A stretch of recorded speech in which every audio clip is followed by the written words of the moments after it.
Roadside motels are visited by an assortment of interesting and oftentimes strange characters.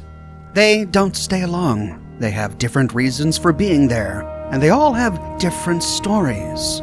What stories will we uncover at a roadside motel in the Shenandoah National Park a quarter of a century after the bombs drop, freezing those stories in place? One day while traveling east down the southern road of the Shenandoah National Park, we stumble upon the Slumber Mill Motel. It's quite a sprawling complex. There's a Red Rocket truck stop just across the street, and it appears to be infested with Lost. With the Lost dead, we can creep closer. Next to a flatbed is a raider corpse on a crate, and climbing atop the flatbed, we find another raider corpse next to a government aid drop. But this drop is inaccessible. Moving into the Red Rocket truck stop, we find a Vault-Tec stash box inside, a couple of containers, and a randomly generated magazine on the magazine shelf. I got Backwoodsman 8, the gunsmith of Harper's Ferry. Behind the counter are a couple more containers and a floor safe. Heading outside, we find a couple of dumpsters, and then we can jump on the roof to see if we find anything. And find something we do. Next to a duffel bag and a dead attack dog is an ammo box and a little tent. On a table next to a chair with some binoculars is a note labeled "Supply Run." I need you to get to the Red Rocket gas station and bring back whatever's in that supply crate. I don't care how long it takes. I don't care who else might want it. I don't care if God himself got to throw down a lightning bolt to open it up. Don't come back empty-handed, or let me down. Your lives will depend on it. Sounds like this crate has been here for quite some time. Whoever gave these orders gave them to multiple people, perhaps explaining the raider corpses we found around the crate. It's possible the raiders who came here for the crate were killed by the Lost, but it's interesting that we found this camp up here, including the tent and the binoculars. Was someone lying in wait for these raiders? All we find is a dead attack dog up here. We don't find any skeleton or human corpse. The crate is not open, so clearly whoever was up here didn't get into it. We know from the game that supply drops like this have to be requested using a U.S. government supply requisition holotape from any nearby relay tower. So someone had to call it down, and then that person had to forget about it for some reason. This story feels unfinished. I wonder if the motel has any answers. There isn't much else to the gas station, but nearby is a ruined diner. However, it's all boarded up. Outside the door is a note. Betty's Diner. Police statement. Dear customers, Big Betty's Diner has been indefinitely closed due to alleged illegal activities on the premises. We apologize for any inconvenience this may cause. If you have any information involving the employees or owner of this establishment, please reach out to local law enforcement. I wonder what sort of illegal activities were taking place here. It's unspecified and we can't get inside. Guess it must remain a mystery. In the middle of the road between the gas station and the motel is a destroyed flatbed with a cargo canister on top of it, emblazoned with the words, "Save Us." Inside the canister is a Robo-Brain head, as well as a number of Vault-Tec crates. There's even a destroyed Robo-Brain chassis in there. What an odd assortment of things to be transporting. Now we can explore the Slumber Mill. We see one Protectron Guardian. And that's about it. So moving towards the road, we can cross the bridge to arrive at the mill. And immediately we see a police presence here. There's a police barricade on the ground next to a skeleton and some lost engineers. Perhaps another player came by before I got here because I didn't kill them. Near to a Vault-Tec van are two destroyed Assaultrons. And in the back of the van is another Robo-Brain brain and Robo-Brain chassis with more Vault-Tec crates. Alright, this can't be a coincidence. Why was Vault-Tec sending RoboBrain parts here? The motel is split into 2 levels, and we see a number of rooms on each level. But I think the first place we should go to begin our investigation is the front desk. Heading inside, we can move behind the counter, unlock a floor safe beneath the terminal, and then unlock and read the Slumber Mills terminal. Inside, we find 4 entries in the first logbook, October 2077. Looks like this list is going in reverse chronological order. It starts on October 22nd, the day before the bombs dropped. Fred Damster, but then we've got some data lost. It picks up again on October 19th. Martin Hackford, more lost data. Then on the same day, Jenny Crotch. What an unfortunate last name. But then on page 2, we've got a bit more data, going all the way back to October 1st. On the 17th, there was Leo Limwell and Stella Prince, as well as Tom Neiman and Judy Sutterton. On the 12th, there was Kyle Walsher and Sophia Walsher. On the 10th, Lauren Samuel. On the 9th, Michael Witter and a robot companion. I wonder if its name was Fisto. On the 5th, James and Kathy Portrack. Some more lost data, again on the 5th, Robbie Liverstone. And on the 1st, Tom and Karen Neiman. Well, the bombs dropped on the 23rd. So if there are any interesting stories going on here, we should probably pay attention to the people who checked in the night before, and a few days before that. So we'll pay attention to the names Fred Damster, Martin Hackford, and Jenny Crotch. Backing out, we can go into the complaints log. Here we find 4 entries. In the first, Complaint 372, Dear Slumber Mill Motel. Last night while I was fast asleep, I was rudely awakened by a noise resembling gunfire. It was so loud you could be mistaken for thinking it had been fired right next to you. You need to call the park rangers to keep an eye out for people who could be illegally hunting near the motel at night. Otherwise, you'll have many more people complaining of bad night sleeps. As this complaint is at the top of the list, it must have been made just before the bombs dropped on Saturday morning, sometime the previous week.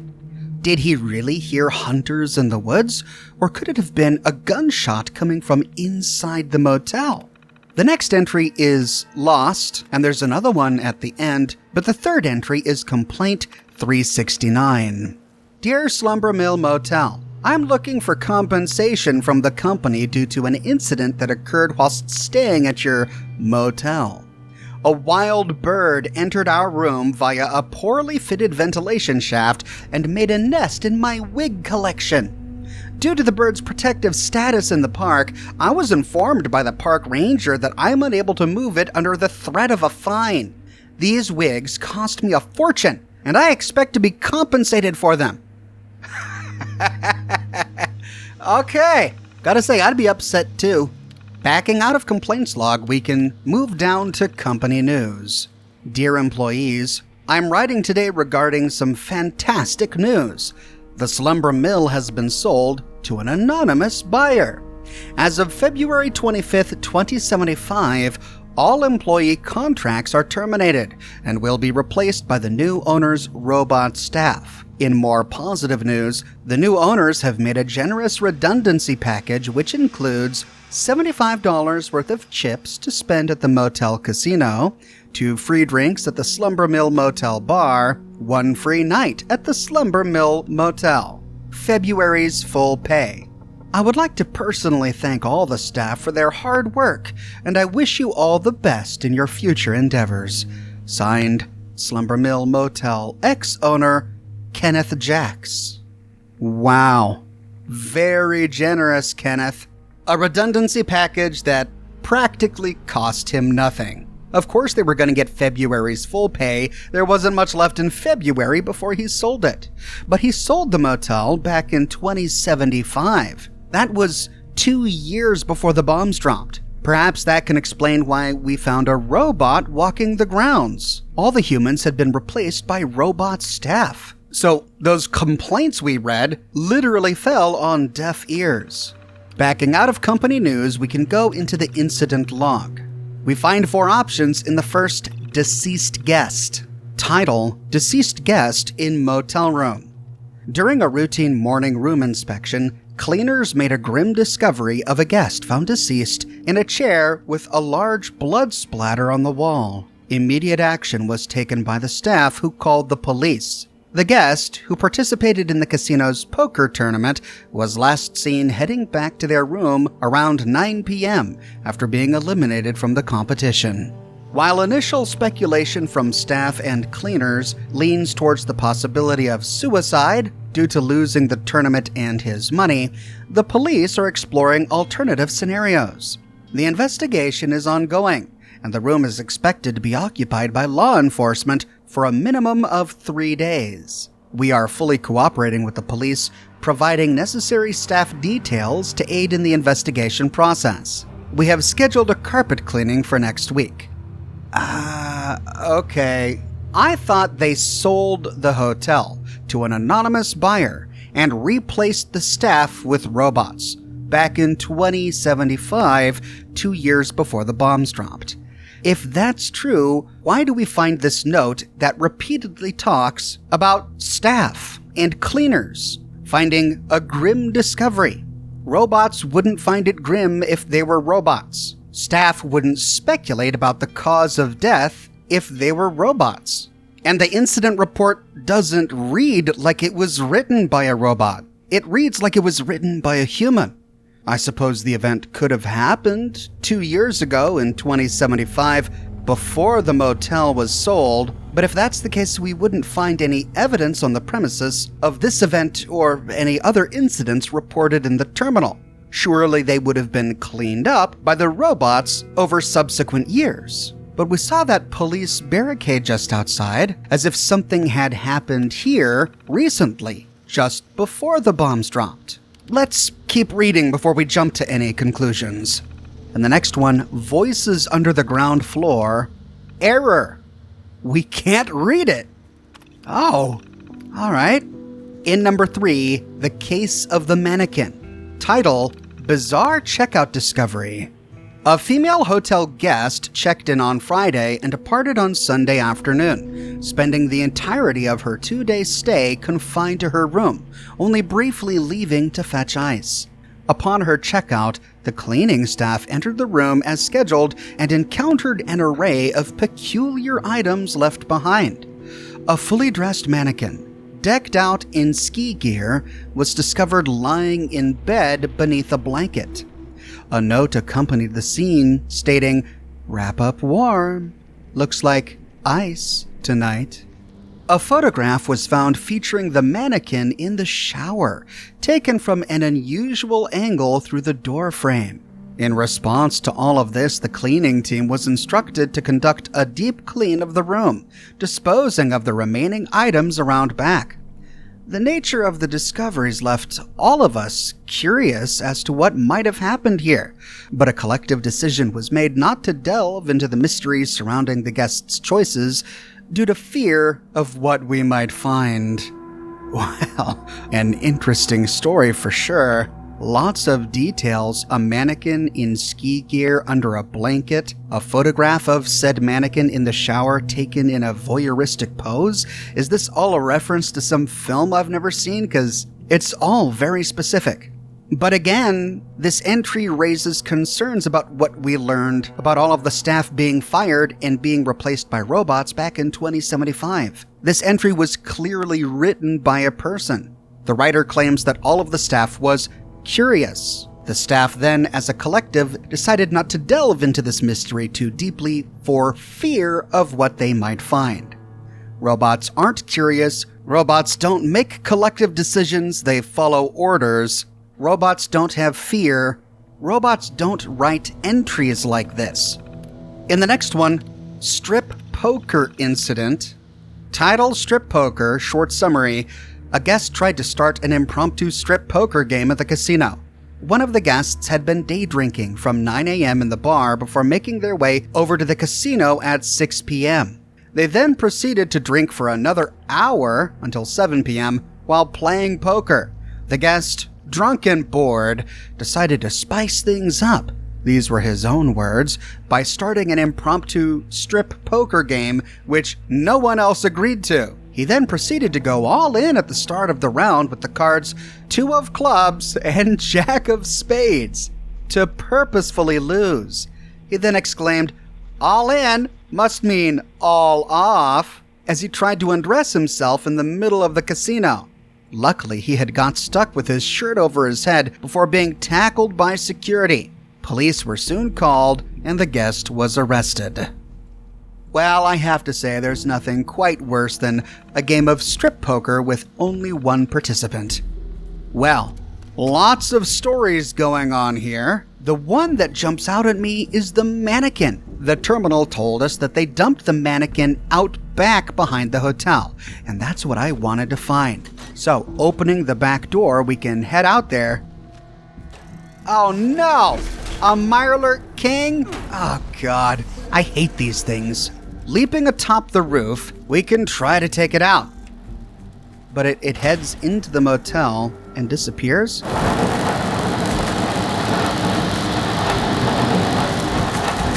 Ah!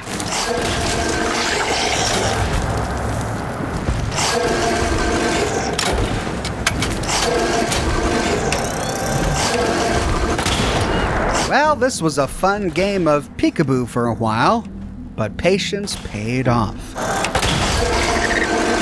Okay, Mirelurk King dead. Since we're on the roofs, let's explore around a little bit. We find a boarded up door that presumably leads to a staircase. There's not much on this side, though on a corner of the roof, we find a nest with a wig in it. The poor guy never got his wig back. Instead, the nest was placed on the roof, possibly by the park rangers. I wonder what sort of rare bird it was. This rooftop is otherwise empty, so leaping to the adjoining rooftop, we do find something over here. Behind a little barricade, behind the Slumber Mill Motel sign, is the corpse of a park ranger. He's got a sleeping bag and a stove, and a little lookout point up here complete with binoculars and ammunition. His perch is overlooking the Red Rocket truck stop across the way. Could he have been the one who called down the supply crate? Could he have been the one who killed the raiders who went for it with a sniper rifle from afar? Possible, but we don't find a US government supply requisition holotape anywhere up here, so he couldn't have possibly been the one to call down the supply crate. But maybe he was working with whoever did. From up here we can get a good shot of the giant lumberjack that acts as a mascot for the motel, a sort of roadside attraction that would get people to pull on over and spend the night. And he's a sleepy lumberjack, Slumber Mill indeed. But that's it for the roof. So let's pick up where we left off. Leaping back down to the ground, we can explore behind the motel, see if we can find any evidence of that mannequin. There's a life preserver and a cart, a first aid kit on a box, a cooler on a table.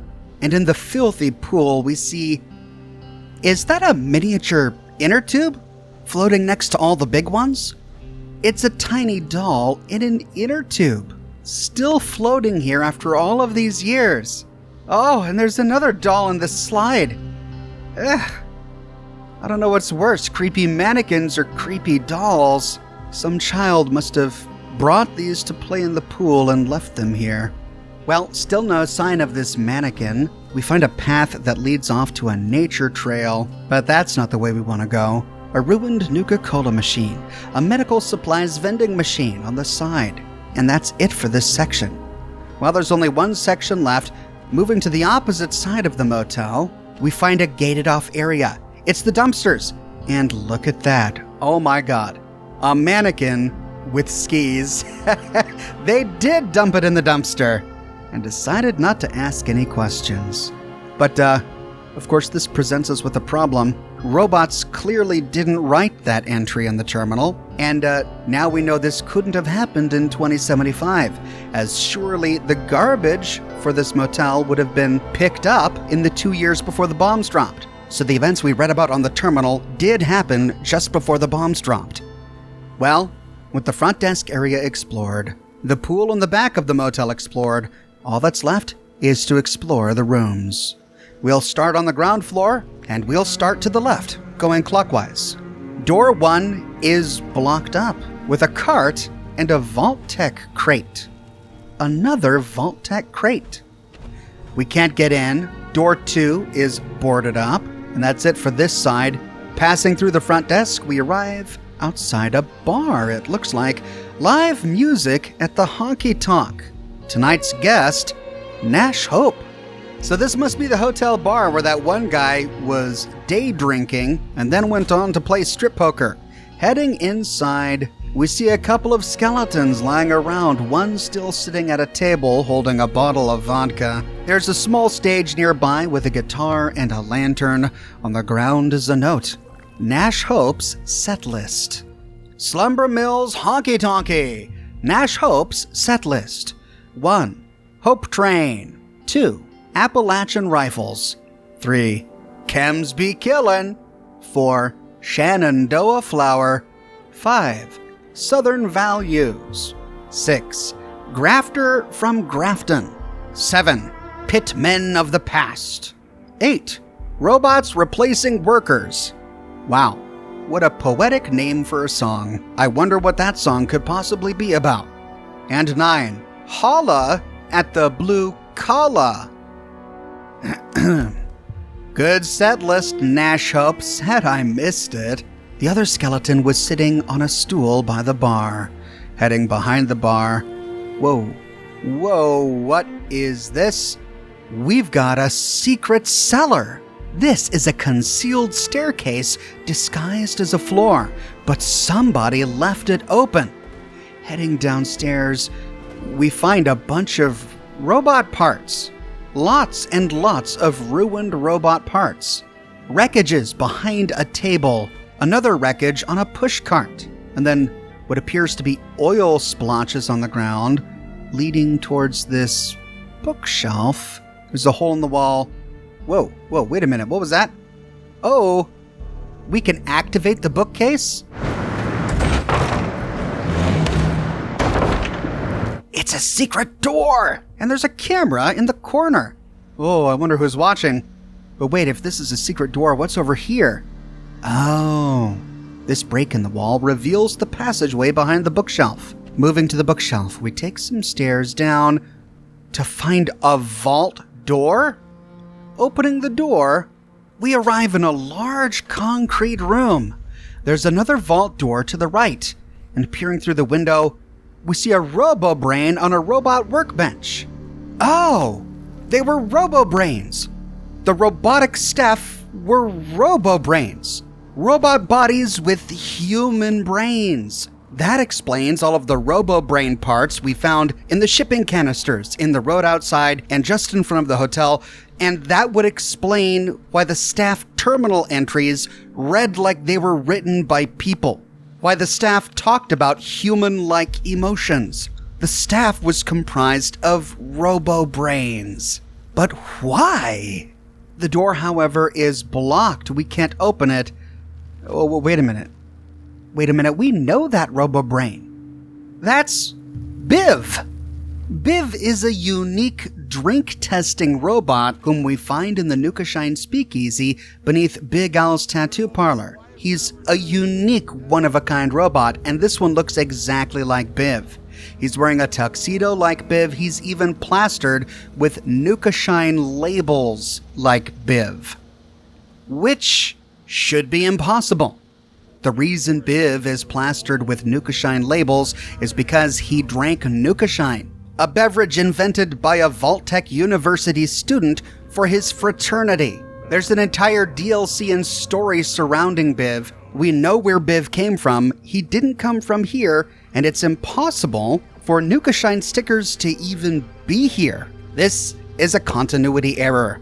They could have very easily just put a RoboBrain chassis in here. Why did it have to be a unique RoboBrain like Biv? At any rate, we can't get back there. Heading down the stairs, we kill a rad roach. We find a workbench and more RoboBrain parts lying about, and another rad roach.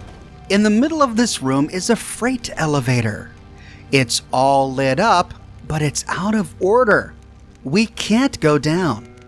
Nearby is a Radiation King television. It's turned on, but all we see is static. And moving up a ramp, we find another vault door, but it's caved in. The person who anonymously purchased the Slumber Mill Motel must have been Hugo Stoltz. The corrupted terminal entry that we couldn't read but still had a subject which read "Voices under the ground floor" must have been referring to the construction of this section beneath the motel. But the elevator doesn't work. We can't enter Vault 63 from here. The doors are all caved in. None of the robots are functioning. So this has to be the remnants of some cut content. We may therefore never know exactly what portion of Vault 63 he was trying to build beneath the Slumber Mill, why he purchased the mill, what his plans were, why he fired the Slumber Mill's staff and replaced them all with robots, presumably RoboBrains, where he got the RoboBrains, why he was using RoboBrains instead of Protectrons or Mr. Handys, which is a bit unsatisfying, to be honest, a little disappointing. But there's still more to explore. Moving into the bathrooms, we can open a broken door to read the words, "Nothing is real," on the wall above the toilet. But there's also an arrow pointing at a note. Public shaming. We are in a wasteland and you've spent your time writing this on a wall? Get a life. Signed, Lewis. I wish whoever wrote this was not real. Signed, Becky. Why did people like this survive? Signed, Robert. I bet you think writing "nothing is real" makes you so deep and interesting. It just makes you look like an idiot to the rest of us. Signed, Tasha. 50 caps for anyone who can find and kill this person. Signed, Laura. This theory again? Sorry, buddy. This is real life. Get over it. Signed, Carol. I guess I'm more impressed by the fact that after the bombs dropped, so many different people came here, despite the robots, and used this bathroom, despite the plumbing clearly not working. That's worse than taking a dump out in the woods, in my personal opinion. I mean, yes, the graffiti is annoying, but really, these are a lot of very passionate wastelanders who are just incensed by this. God, just take a dump in the woods next time. You'll be happier for it. Ooh. That's a creepy doll head peering at me. Oh, God, the sights this thing must have seen. All those people coming in here to take dumps and write notes to each other, and this doll face has been looking up at them the whole time. Oh, and there's his arms in the sink. Ugh, alright, mannequins bad, dolls worse. I'll take mannequins over dolls any day. Out of this bathroom, we find another one, but the door is locked. Unlocking it, we find a skeleton. Still sitting on the john. And another doll in a turned-over wastebasket with a ranger hat on top of it. This must have been a park ranger who came here after the bombs dropped to end his life here. A trail of blood leads from the toilet towards the door. Ew. There's a stash of caps in the sink and his backpack and a revolver on the ground next to him. Now, I read that in his backpack, we're supposed to find a U.S. government supply requisition holotape. This guy is supposed to be the guy who called down the supply drop that we found earlier. However, when I explored the Slumber Mill, I didn't find that holotape in this backpack. I jumped from server to server, inspecting this backpack over and over and over again, and it never appeared. I also inspected the backpack of the ranger on the roof over and over again, and it never appeared. So I'm not sure if it never existed, or if it existed at one point but was ultimately cut from the game, but I think from a lore perspective, this ranger is the guy who called the supply drop a very long time ago, since he's skeletonized. But why his ranger buddy on the roof is not a skeleton, even though he's the one exposed to the elements, is a bit of a mystery. He must have died more recently and is unconnected to the ranger in this bathroom who summoned the supply drop. It kind of looks like he committed suicide in here, what with the revolver on the ground and the blood trail leading away from the toilet. I guess he just gave up hope. But that's it for the bar. Heading out and continuing clockwise, we pass by the casino. Near to the front door is a chalkboard. Poker tournament that way, and then some tic-tac-toe and a little doodle. Opening the door, we arrive at the casino. There's one poker table, a bunch of slot machines, and a skeleton draped over the banister of the cage. Looks like he was trying to get some chips illicitly when the bombs dropped. There's a ruined robot here, giving us the impression that he was overseeing the poker tournament, and a bunch of stacks of pre-war money in this little pushcart. Unlocking the security gate, we can enter the cage. There's a cap stash on a shelf, pre-war money in a safe, stacks of poker chips in another pushcart, and a ruined terminal. That's a lot of poker chips. We see 3 slot machines against the window, and they still work. We can use them. But sadly, we're not very lucky. And examining the poker table, we find cards scattered everywhere. It's hard to see which player held which hand, but even examining all of the cards closely, we don't see the same hand we read about on the terminal, and in fact, none of these hands look interesting at all. No pairs, no straights, nothing. And that's it for the casino. Continuing clockwise, we find one more room on this level. Room number 3. Opening the door and heading inside, we find the door to the bathroom blasted off and lying on its side, and a note on the coffee table, hiding out. We heard a gunshot! It sounds like it came from the room above. We've hidden the loot near the cliffs behind the pool. Jamie thought it would be best to keep a low profile and stake the place out in case the cops show. Come meet us in the woods. We'll be hiding. Howie. Going back to the logbook, we don't find a Jamie or a Howie anywhere on the guest list. Perhaps these names were part of the corrupted and lost entries. But we now know which room had the gunshot. It wasn't a hunter outside the motel. It came from one of the rooms, the room directly above this one. And Howie said that he stashed some loot near the cliffs behind the pool. He's worried about meeting cops. Sounds like this was part of a criminal gang. I wonder if the loot is still there. Before leaving, we can loot a cap stash under the bed and then head back outside. Alright, so the room that had the gunshot is right there on the second floor, on the same side as the police barricade. Instead of using our jetpack, that would be too easy. We'll take the stairs because we don't want to miss anything. And we'll start by turning right and exploring the eastern side of the motel. Here we find only one room, however. There's a skeleton lying on a couch. The furniture is in disarray, but aside from one stim pack in the sink, that's about all we find here. Heading out and continuing right, we find a plywood ramp that just leads to the roof, but we explored that already. So that's the eastern side of the hotel. Turning around and moving north, we only find 2 rooms on this side. Room number 5 is blocked with a police barricade, and we can't access the door. But that's not the room we're interested in. Howie's note said that the gunshot came from this room. Oh, and peering through the window, we see the carnage. This was room number 6, and opening the door, we arrive at the crime scene. A skeleton lies in a chair with blood spatter all over the wall. On a dresser nearby is a note, Slumber Mill Poker Tournament.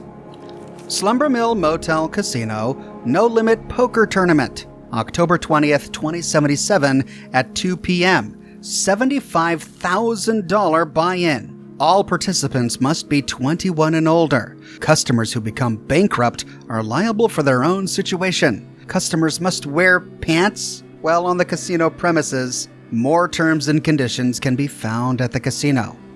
Entry until October 19th, 2077. Well, this confirms it. We've got a date. The tournament was held 3 days before the bombs dropped on October 20th, 2077. The staff thought that it may have been a suicide because this guy lost big during the poker tournament, and with a $75,000 buy-in, even with the crazy inflation in the Fallout universe, we can understand why he might be disappointed at having lost. The staff said they were going to hire some cleaning people to clean up, but apparently the cops didn't release the crime scene. It's all still here 3 days after the gunshot.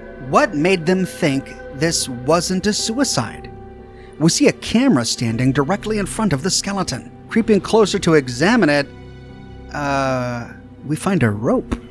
Cause of death, bullet to the head, blood spatter on the ground, and more on the floor at his feet, but there's also a rope coiled beneath his chair. It's possible that he was going to use this rope to create a noose, but the way it's coiled at his feet below him, I think the more likely explanation is that he was bound to the chair with the rope. But as his body decomposed, the rope loosened, allowing the skeleton to relax and falling to the ground at his feet. Or the police could have cut it off the body after finding it. Interestingly, the bathroom door is blocked by a side table, and there's a trail of blood leading towards the bathroom. But we can't open the bathroom door. Moving towards the bed, we find a note on a headboard. Debt collection. Martin Hackford, have the money, plus the interest you borrowed from us by tonight. Final warning, your wife and kids are counting on you to do the right thing. Don't disappoint us. We know where you are. Regards, W. Martin Hackford's name was on the guest registry. He checked in on October 19th, 2077, the day before the big tournament on the 20th. But we have no idea who W is. There are only 2 groups that have a W in their names. On the 12th, Kyle and Sophia Walsher checked in, and then on the 9th, Michael Witter and his robot companion checked in. But both of those check-ins were days and weeks before the tournament. We have no indication that they stayed all the way until the 20th, and no indication that they participated in the poker tournament. So W is a mystery. It's clear why the police thought that this wasn't suicide, that it was a murder. Not only did they find the threatening note, but they found the body tied up, and they didn't find a murder weapon. Or if they did, they took it already, leaving all of the rest of the evidence. Frustratingly, this bathroom is blocked up. We can't get in there, even though there's a trail of blood leading into the bathroom. So annoyingly, the bathroom may be concealing evidence that we can't see. And the room right next door to this, number 5, is also blocked up, and the police put a barricade in front of it, so perhaps the police thought there was something important about that room, but we can't get in there. That's it for the motel. There's no hole on the roof leading into room 5. There's no hole behind the hotel. We find a window to room 5, but we can't peer into it. But before we leave, there's one more thing to investigate. Howie said in his note that he stashed the loot on the motel premises, near to the rocks behind the pool. Heading that way, we can move towards the rocks until we find a collection of loose rocks over to the right. Here we find a duffel bag secreted amongst them, and inside, 16 pre-war money. Really? That was their big loot? 16 pre-war money? That's not a lot of money in our universe. It's a pittance in the Fallout universe. Who would bother to stash 16 pre-war money in a duffel bag in some rocks? Howie just wasting my time. As we begin to leave, we find an assaultron Looks like someone might have come here before I arrived and killed most of the robots, which means they're all gonna be respawning soon, so we should probably get out of here.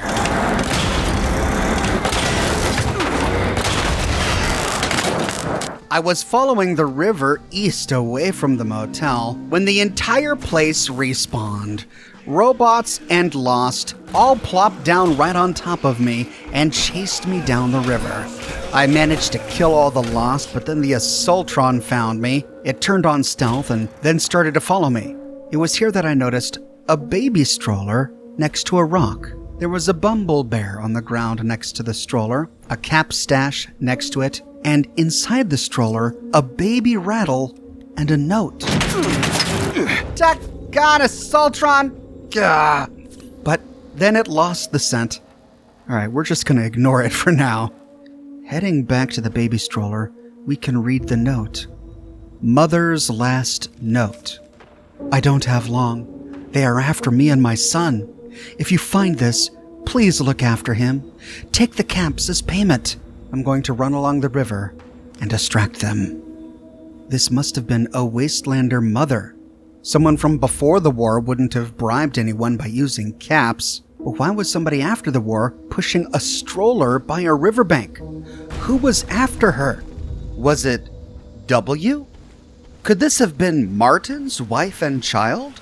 His family was threatened by W, and he was clearly murdered in his hotel room for not paying his debt. But all of that happened before the bombs dropped, and this woman was bribing people with caps. We don't find a baby in the stroller. She left her baby behind and ran? Dear God, what happened to the baby? But which way did she go? Turning east, we see a waterfall. There's nothing behind the waterfall. She couldn't have gone that way, which means she must have followed the river west. Following the river west back towards the Slumber Mill, we pass under a log until we eventually arrive at the bridge connecting the Red Rocket gas station with the Slumber Mill. There's a ladder in the middle of the river, and then beneath the bridge, we find a log. Oh. She didn't make it very far. Whoever was after her caught up with her beneath this bridge and stabbed her through the heart with a Bowie knife. I wish we knew more to the story. Who was after her? What happened to her baby? Written on the wall of this bridge, painted in red, are the words, "Chin up!" And looking again at the skeleton, yeah, her chin is definitely pointing up. Is that a coincidence? What does that even mean? I suppose not every story in the wasteland can make sense. And today, we uncovered quite a few that don't. On one hand, I love that we're getting so many diverse stories, and you would at a motel like this. So many different weird people, before and after the bombs dropped, coming to the same place, and we pick up parts of their stories. A woman with a skiing and mannequin fetish. A bunch of wastelanders all using the same non-functional toilet stuffed with a baby doll head, and who were all equally offended by bathroom graffiti. A raider gang trying to get inside a government aid drop, and a connection to a vault that appears to have never been completed. And tragically, a young mother who lost her life and possibly her baby's life to what we can only assume were savages. Thanks for watching, everybody. I publish new Fallout videos each and every week on my channel, so if you don't want to miss my next episode, be sure to subscribe and to click that bell notification button. If you have already, but you still feel like you're missing out on YouTube notifications, consider following me on Twitter at Oxhorn. I update Twitter manually with every new piece of content that I publish. I have a plush for sale. It's in stock and ready to ship, but quantities are limited, and I'm almost sold out. If you want to make sure you get one before I am, snag one today. I've also got a shirt shop with completely unique designs that you can't find anywhere else. My designs come on shirts in a variety of men's, women's, and children's sizes, and in a wide array of colors. You can find them on other items as well, like smartphone cases, pillows, posters, mugs, stickers, prints, etc. So if interested, you can find a link to my shop in the description below, or you can click here. If you like what I do and you want to support me in another way, consider becoming a patron on Patreon or a member here on YouTube. YouTube members get little badges that appear next to their names in the comment sections of my videos, and access to ox emojis that they can use in my video comments and in the live chats of my live streams. But more than anything, I'm just so glad you're here watching this video with me today. Thank you so much for watching, and I'll see you soon with more Fallout videos.